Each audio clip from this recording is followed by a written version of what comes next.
Good afternoon, ladies and gentlemen. This is Abbi Garcia from the municipality of Pasay. Supposedly, I bring two advocacies. First is that fighting against global warming in order to protect and save our Earth ecosystem. I choose this kind of advocacy because I'd like to see the world moves towards a pattern for sustainable development. The reality is that we, as a human race, have expanded our footprint to the Earth ecosystem to a point where it's hurting us. It's hurting all forms of life. And it's certainly something we people or else the new generation to come will curse us for. To the limited extent that I can, I'd like to influence people all over the world to move on a direction where we start looking of all the abuses that we have had to the natural resources of ecosystem. In little ways, we try not to be a burden to the Mother Nature, because what I read from the book of Adam, once we destroy nature, nature will destroy us. Secondly, my second advocacy is that fighting against gender discrimination. Since I am a member of LGBTQIA+ community, let me first state that for we member of LGBTQIA+ community, the word injustice is not equal dealing for a person or imbalanced acceptance between the right and the justice in terms of personal matters.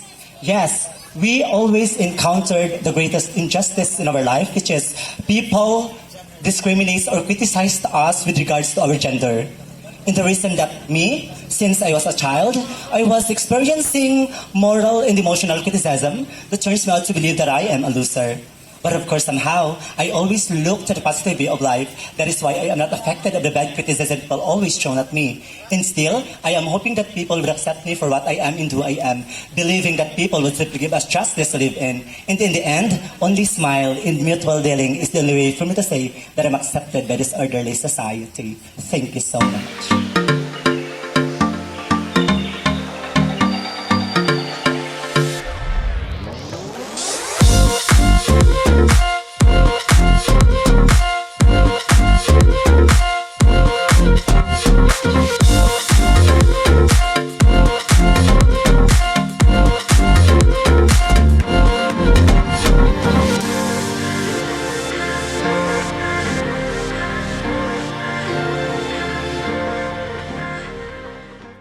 Hello, Abby. Hello, ma'am. How are you? I'm good. Okay, that's good to know. So your question would be, what do you think is the biggest problem people facing today, and especially the young ones? First and foremost, ladies and gentlemen, you know what? I am one of the member of Pag-asa Youth Association of the Philippines in the municipality where I came from. And I believe that one of the problems that youth are facing today is the drug addiction. And as a member of LGBTQIA+ community, and as a member also of Pag-asa Youth Association in the municipality where I came from, my role was engaging the children in sports and activities that our barangays in society was offering to, in order to them to avoid the so-called drug addiction, which is very rampant in our country nowadays, especially to children. Children get into it.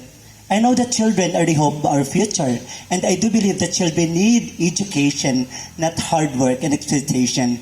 And for today's, ladies and gentlemen, and for the last 2 years ago, the pandemic has come. Then we are facing the so-called coronavirus, which is very rampant in our country nowadays also. So let me first state that coronavirus is an infectious virus caused by the SARS-CoV-2 virus. People infected with the virus will experience mild to moderate respiratory illness and ill without requiring social treatment. Some will become ill and require medical attention, and nobody will know when or how or what hour we will going to die with that kind of virus. In point of avoiding each other, we should follow the protocols, which is Last 30 seconds. 30 seconds. Last 30 Okay. seconds. We should follow the protocols, which is our society is actually spread out that kind of protocols, like through our self-discipline. And instead of avoiding each other, we should working hand in hand in order for us to have a better place to live in. Thank you.